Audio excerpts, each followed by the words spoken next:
If you have been watching videos on YouTube for the last month and you're any sort of music fan or in any way sort of kind of connected to the music world, you may have noticed a rise in this duo that has a very interesting name, that has some very interesting looks to them, and makes some very interesting sounds.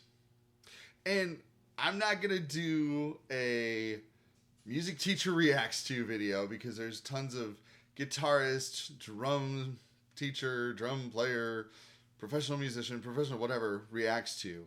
I've watched them all. I love them. I am like obsessed with this band.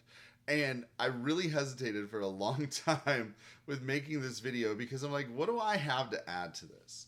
But what I want to do is not just react and say, oh my gosh, they're using microtones, they're using extra frets. I want to show you exactly what does that mean in the world of music, in the realm of music, and why is this unique? And why is this weird? And why does it work? Because when you first look at it, it doesn't work. So the band is called Angine De Poitrine. That's what they look like right there. And what I want to do is I'm going to use the first song on this video that's like just gotten lots, millions of views on KEXP. They did this video. It's 4 songs. But I'm going to take a look at the first one called Sarnies. Let's see if I say that right. The band is called Angine De Poitrine, if I didn't say that right. They're from Quebec, which is an interesting thing. As you notice, it's 2 guys. Right away, obviously, your eyes are drawn to the costumes. It's like, wait, we have black and white polka dots, and the drum set is covered with the black and white polka dotted blanket. And what in the world is going on with those guitars? Yeah. So what's happening here is the guitarist is playing both a bass and an electric guitar. This is a custom-made guitar. And if, as you go along, you're going to notice, as I mentioned earlier, microtonal music. What in the world does that mean? I'm going to explain before we dive into the song, because you'll hear it as we go along. So, in music, we have half steps and whole steps, right? And the whole thing about that is, you're basically, if you're playing it on the piano, if you're playing on any other mostly other musical instrument, like for example, I play trumpet, I have 3 valves. If I press down valve 1, I'm kind of stuck with a certain amount of notes. Now, I can change that just a slight little bit based on how I adjust my embouchure. I can kind of bring in a little bit of making the pitch sharp and flat, but I can't really do a whole lot of like much in the way of in between the notes. The piano, I'm either playing C or I'm playing C sharp. There are sounds in between.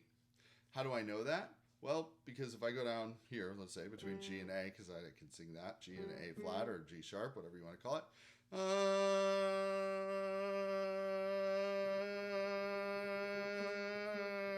Right? So you can hear how there's kind of that in between. And in Western music, now that means European music, here in America and Canada and all of that, is what we consider Western music. We use a 12-tone scale, which is what we're used to of whole steps and half steps. But in other Eastern varieties of music, you're going to see the whole tone or 24-tone scale, where we've got even more going on, where it sounds a little interesting. Like, for example, if you can imagine the sitar from India, it has a very unique sound because it's using a little bit more of that tonality going on. So what happens on the guitar? Well, the guitar, the frets are the half steps. And so if you press down on the guitar next to that fret, it's going to play that note. Move to the next fret, next note. There's in between. So what happens is you have an extra set of frets. So you have an extra fret in between. That's the microtonality. So you're going to hear something that sounds kind of familiar, but not. Okay, so why the drum set covered? Well, Drums are very resonant, clearly, because they make noise. You hit them, they make sound. And by making them covered, it kind of dampens the sound just a little bit and makes it a little bit more softer sounding. So you're going to hear just a little less resonance on the drums as we go along. So without any further ado, here's Sarnese. I'm going to kind of share a little bit along as we go along here. So they just said their name, Angine De Poitrine.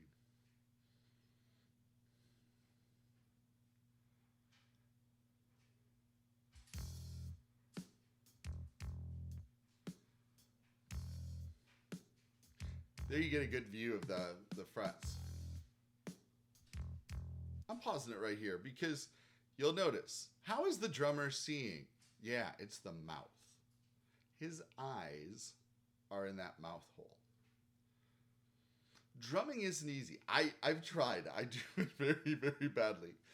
But to be able to drum with nothing on your head and nothing else kind of covering the rest of your body, other than clothes, of course, that's hard.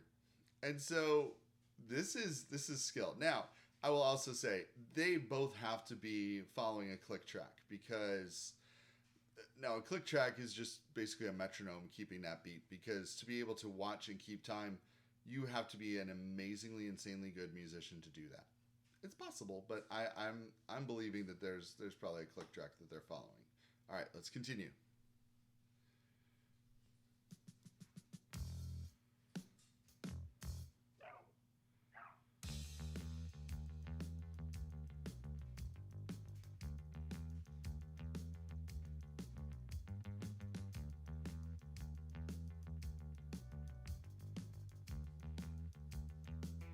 Okay, now here's where it gets to be fun.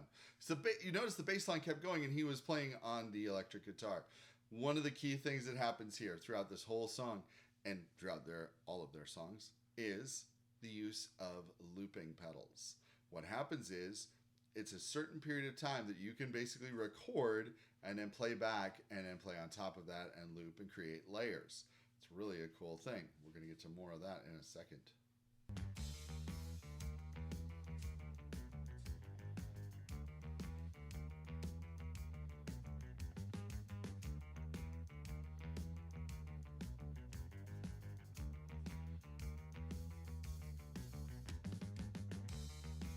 Did you see it? So you saw the pedal board. Now, most guitar pedal boards, you're going to use feet with shoes on them to adjust, basically, mostly it's a volume. More, you might stomp on something to create a different sound. No. What he's doing is he's barefoot. He's manipulating everything with his toes. Are you kidding me? Okay, so here's the deal. I play the organ, the pipe organ, all right? So it's playing with my hands and playing a keyboard with my feet at the same time, with shoes on. Okay, I'm not playing barefoot. That's hard to do. I mean, really, playing my feet don't usually work well like my hands do. Hands are designed to move fairly quickly, feet not so much. But trying to have that dexterity and independence with your toes, are you kidding me? That is amazing. Isn't it? It's so cool. Okay, so let's keep going. So our meter, we're going to talk about that here. It's a 6/8 feel. 1, 2, 1, 2, 3, 4, 5, 6, 1, 2, 3, 4. This is one of the things that can be very, very disconcerting if you listen to some of their other songs. They kind of go into this mixed meter or crazy meter. This is pretty straightforward. How do you know when you're listening to a song? How can you figure out where the beat is, where the meter is? Well, I'll tell you, I'm kind of a music nerd a lot. So I will do stuff like this of like trying to figure out, okay, that's my beat. Okay, cool. Then what I'm listening for is I'm listening for that accented first beat. Because normally, musically, if we're doing it correctly, beat 1 is always going to be the strongest. So you're typically going to hear your kick drum on beat 1 and beat 3. Ba-ts, ba-ts, right? Well, in this case, it's in 6/8. Because you're hearing that da, da, right? Ba, da, da, da, da, da, da, da, da, da, and you can kind of get that feel as we're going along. So we'll keep going.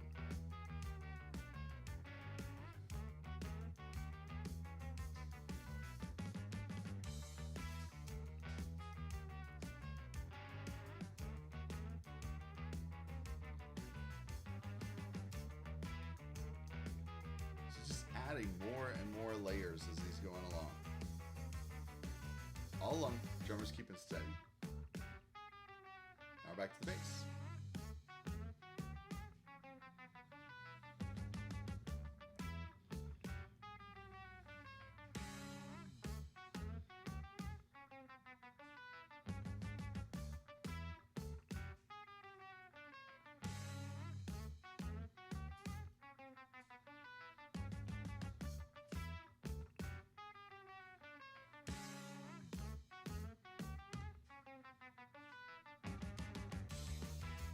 Now,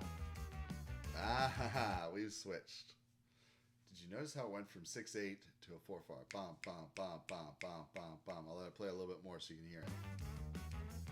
1, 2, 3, 4. 1, 2, 3, 4. 1, 2, 3, 4. So what happened is it's the same thing, just kind of turned around just a little bit. The notes, the patterns themselves didn't really change. It was that feel. And now you see his feet. Isn't that cool? This is amazing. And I think one of the reasons why this has been, I think, so amazingly well received by people. I think there's really a couple reasons. Big one, number one, in this like crazy chaotic world of what's real, what's not, because I mean, over the past year and a half or so, you've seen this rise of AI music and music that sounds sort of like pop music that is not created by people. This is actually people. I mean, you can see them. They are people. This is not like the machine creating them. It's something that's, and I've been trying to think about it for the last couple of weeks of how do I say this? It's familiar, but different enough to make it something that draws us to it. So what I mean by that is not just the whole look. I'll touch on the look in a second.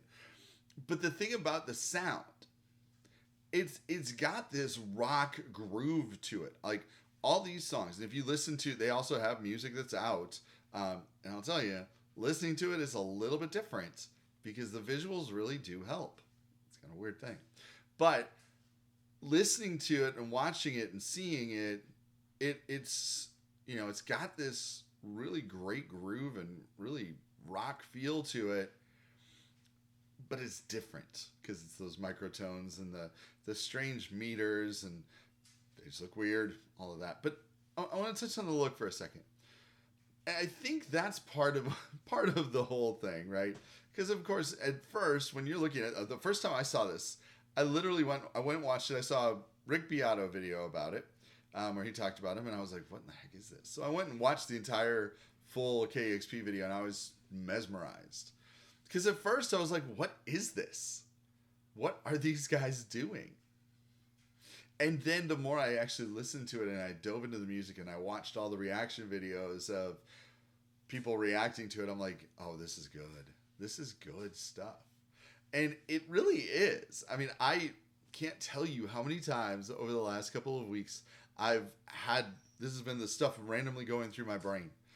I'll wake up with some of these riffs going in my head.